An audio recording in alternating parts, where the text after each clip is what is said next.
Academic ജീവിതത്തിൽ, അതായത് പഠന രംഗത്ത് നിന്ന് നമ്മുടെ കരിയർ മേഖലയിലേക്ക്, ജോലിയിലേക്ക് കടക്കുന്നതിന് മുമ്പായിട്ടുള്ള ഒരു പാലമാണ്, ഒരു ചെറിയ ഒരു തോണിയാണ് ഇന്റേൺഷിപ്പ് പ്രോഗ്രാംസ് എന്നുള്ളത്.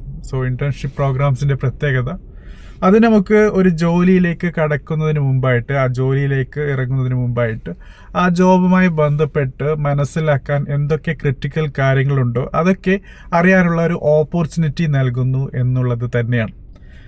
പല കൂട്ടുകാരും ഇങ്ങനെ ഇന്റേൺഷിപ്പ് പ്രോഗ്രാംസ് ചെയ്യാൻ താല്പര്യപ്പെടുന്നു. സെമസ്റ്റർ ബ്രേക്ക് ടൈമിൽ അങ്ങനെ സമയം ചിലവഴിക്കാൻ നോക്കുന്നത് ഏറ്റവും നല്ല കാര്യം തന്നെയാണ്. പക്ഷേ പറയുന്നത് എളുപ്പമാണ്, അങ്ങനെ ഒരു ഇന്റേൺഷിപ്പ് പ്രോഗ്രാം ലഭിക്കുക എന്നുള്ളത് അല്പം ബുദ്ധിമുട്ടായ കാര്യം തന്നെയാണ്. സോ എങ്ങനെയാണ് ഒരു ഇന്റേൺഷിപ്പ് പ്രോഗ്രാം തരപ്പെടുത്തിയെടുക്കാൻ പറ്റുക, അതും നല്ല ഒരു പ്രീമിയം ഇൻഡസ്ട്രി കമ്പനിയിൽ, അത് മനസ്സിലാക്കുകയാണ് ഇന്നത്തെ എപ്പിസോഡിൽ നമുക്ക് ചെയ്യാനുള്ളത്.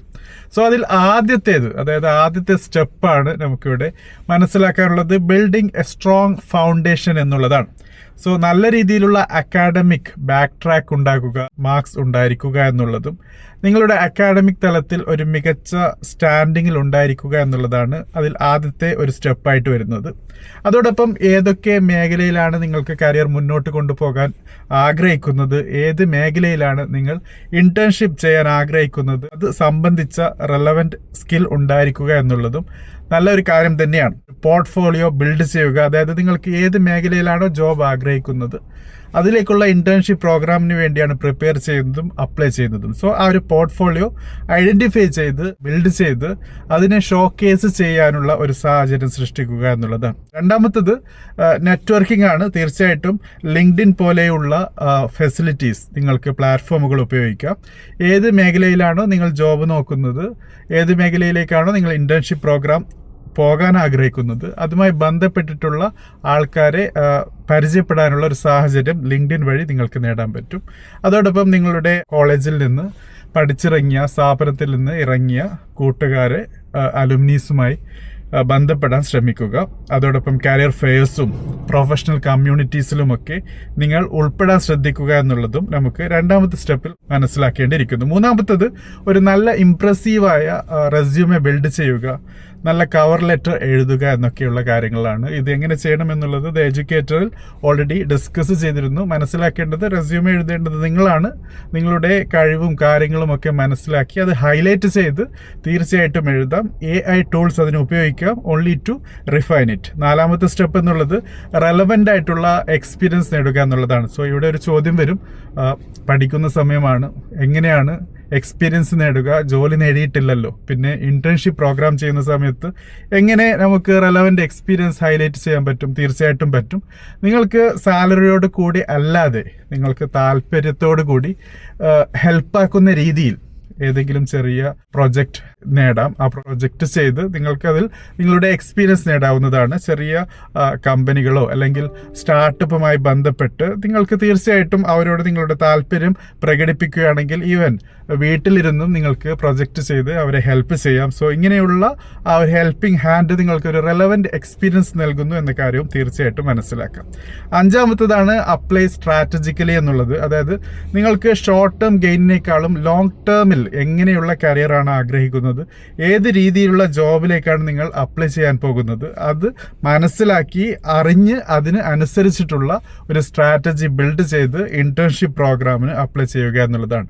ഒരു കമ്പനിയിൽ വർക്ക് ചെയ്യാൻ താല്പര്യമാണ്, ഉദാഹരണത്തിന് മൈക്രോസോഫ്റ്റ്, ഗൂഗിൾ പോലെയുള്ള കമ്പനികളാണെങ്കിൽ അവരുടെ ഡയറക്റ്റ്ലി അവരുമായി കോണ്ടാക്ട് ചെയ്ത് അവരുടെ ഏതെങ്കിലും പ്രോജക്റ്റിന്റെ ഭാഗമാകാൻ നിങ്ങൾക്ക് ഒരു ചെറിയ ഒരു കോൺട്രിബ്യൂഷൻ നൽകാൻ പറ്റുകയാണെങ്കിൽ പോലും അത് നിങ്ങൾ ഏറ്റെടുക്കണം എന്നാണ് നമുക്കിവിടെ മനസ്സിലാക്കാനുള്ളത്. അതുപോലെ ഏത് ഇൻഡസ്ട്രിയുമായി ബന്ധപ്പെട്ടാണ് നിങ്ങൾ ആഗ്രഹിക്കുന്നത്, അവിടെയുള്ള ജയൻസുമായി നിങ്ങൾക്ക് എങ്ങനെയെങ്കിലും ഏതെങ്കിലും രീതിയിൽ കൊലാബറേറ്റ് ചെയ്യാൻ പറ്റുകയാണെങ്കിൽ അത് വലിയൊരു കാര്യമായിരിക്കും. സോ സ്ട്രാറ്റജി എന്നുള്ളത് എപ്പോഴും ലോങ് ടേം വിഷനുമായി ബന്ധപ്പെട്ടിട്ടാണ്. ആറാമത്തെ കാര്യം എന്നുള്ളത് ഇന്റർവ്യൂവിനുള്ള പ്രിപ്പറേഷനാണ്. തീർച്ചയായിട്ടും എങ്ങനെയാണ് ഇന്റർവ്യൂ ഹാൻഡിൽ ചെയ്യേണ്ടത്, ആൾക്കാരുമായി ബന്ധപ്പെട്ട് എങ്ങനെ കാര്യങ്ങൾ ഡിസ്കസ് ചെയ്ത് മനസ്സിലാക്കി കൊടുക്കാൻ പറ്റണം. അതോടൊപ്പം നിങ്ങളുടെ ആ പോസിറ്റീവ് ആറ്റിറ്റ്യൂഡ്, പ്രോബ്ലം സോൾവിങ്ങുമായി ബന്ധപ്പെട്ട് നിങ്ങളുടെ കഴിവ്, ഒരു ചോദ്യത്തിന് ഉത്തരം അറിയില്ലെങ്കിൽ അത് മനസ്സിലാക്കിയെടുക്കാനുള്ള കഴിവ്, ഈഗോയിസ്റ്റിക് ആകാതെ നിങ്ങൾക്ക് നല്ല രീതിയിലുള്ള ഒരു ആറ്റിറ്റ്യൂഡ് ബിൽഡ് ചെയ്ത് ഒരു ടീമിൻ്റെ ഭാഗമാകാൻ പറ്റും എന്ന കാര്യം കൺവിൻസ് ചെയ്ത് കൊടുക്കുക എന്നൊക്കെയുള്ളതാണ് ഇൻ്റർവ്യൂവിൽ മെയിനായിട്ട് നടക്കുന്നത്.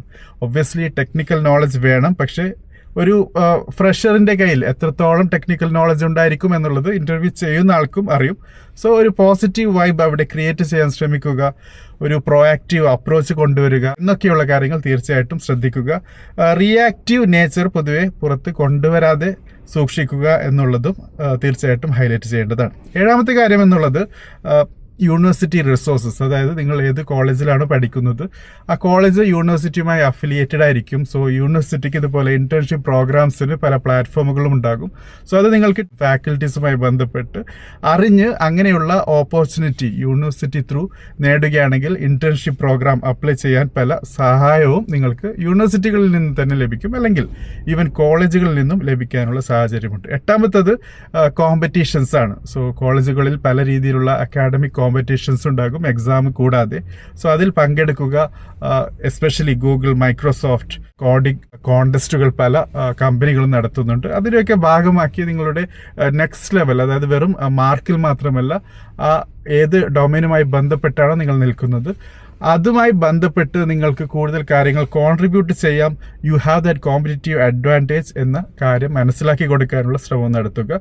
അത് നിങ്ങളുടെ റെസ്യൂമെയിൽ ഹൈലൈറ്റ് ചെയ്യുകയാണെങ്കിൽ ഒബ്വിയസ്ലി ഇന്റേൺഷിപ്പ് പ്രോഗ്രാം അപ്ലൈ ചെയ്യുന്ന സമയത്ത് നിങ്ങൾക്ക് വലിയ സഹായകരമായിരിക്കും എന്ന കാര്യത്തിൽ യാതൊരു സംശയവുമില്ല. ഒമ്പതാമത്തെ സ്റ്റെപ്പ് എന്നുള്ളത് ഫോളോ അപ്പ് ആണ്. ഫോളോ അപ്പ് ചെയ്യുക.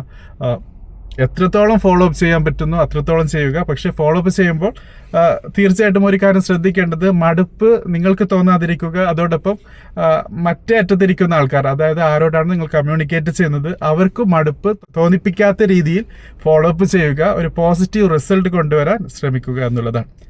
പത്താമത്തെയും അവസാനത്തെയും സ്റ്റെപ്പ് എന്നുള്ളത് പെർസിസ്റ്റന്റ് ആയിരിക്കുക, പേഷ്യന്റ് ആയിരിക്കുക, ഫ്ലെക്സിബിൾ ആയിരിക്കുക എന്നൊക്കെയുള്ളതാണ്. പല കൂട്ടുകാരും ഇന്റേൺഷിപ്പ് പ്രോഗ്രാമിന് കുറേ അപ്ലൈ ചെയ്യും, പക്ഷെ കിട്ടില്ല എന്ന് വരുമ്പോൾ നിരാശപ്പെടാറുണ്ട്. പക്ഷേ കീപ് ട്രൈയിങ്. അതോടൊപ്പം ഒരു ഓപ്ഷൻ ലഭിക്കുകയാണ്, നിങ്ങൾ ആഗ്രഹിച്ചതല്ല, പക്ഷെ നിങ്ങൾ ആഗ്രഹിക്കാത്ത വേറൊരു മേഖലയാണെങ്കിൽ പോലും അത് നിങ്ങൾക്ക് ഏത് മേഖലയിലേക്കാണോ കടക്കേണ്ടത് അതിനെ ബന്ധിപ്പിക്കാൻ ഏതെങ്കിലും രീതിയിൽ മാർഗമുണ്ടോ എന്നൊക്കെ മനസ്സിലാക്കി ഒരു ഫ്ലെക്സിബിൾ ആയ ഒരു ഓപ്ഷനിലേക്ക് എത്തുക എന്നുള്ളതാണ്.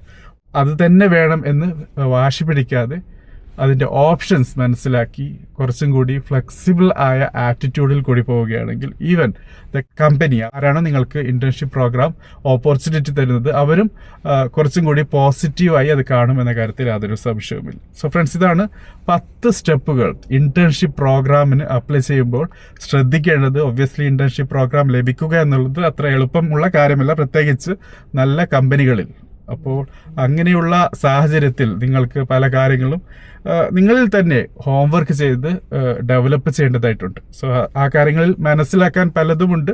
അതിൽ 10 പോയിന്റ്സ് ആണ്, ക്രിട്ടിക്കൽ പോയിന്റ്സ് ആണ് ഇന്ന് ഡിസ്കസ് ചെയ്തത്. തീർച്ചയായിട്ടും കൂടുതൽ കാര്യങ്ങൾ അറിയാൻ താല്പര്യമുണ്ടെങ്കിൽ കമന്റ് ബോക്സിൽ രേഖപ്പെടുത്തുക. അതോടൊപ്പം ഇന്റേൺഷിപ്പ് പ്രോഗ്രാമുമായി ബന്ധപ്പെട്ട് കൂടുതൽ ഡീറ്റെയിൽസിനും കമന്റ് ബോക്സിൽ ഹൈലൈറ്റ് ചെയ്യുക. Thank you for watching. Have A great day.